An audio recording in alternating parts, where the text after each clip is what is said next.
quite interesting that everyone tells you to build an audience and get followers or subscribers, but nobody actually talking about how to turn this into actual money. Or if they do, they're assuming that you already have the audience. Like you want to quit your 9-to-5 job, you want to make actual income from your writing, but you're stuck at $0, slow audience growth, and wondering what you're doing wrong.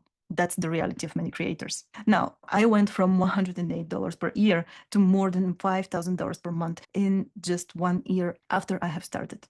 Not 10,000 followers or subscribers, with just 400 subscribers, paid subscribers. Just a simple system that I call the Substack quest. It works in reverse. You start with a product and then create content with the intention to convert, and that's how you build your audience. And the funny thing is that you will grow much faster versus trying to grow your audience first and then figure out what product to sell. Plus, you'll be attracting the right audience, the one that is ready to convert. And I have built a very simple system that's inside of the Substack quest, and it goes like this. You figure out a problem to solve, you talk about the solution, you give them the next step, and that's where they pay. It's really, really simple. I have everything described with all of the templates that you need in the Substack quest, and I can't wait to share it with you. Click the link below. I see you inside.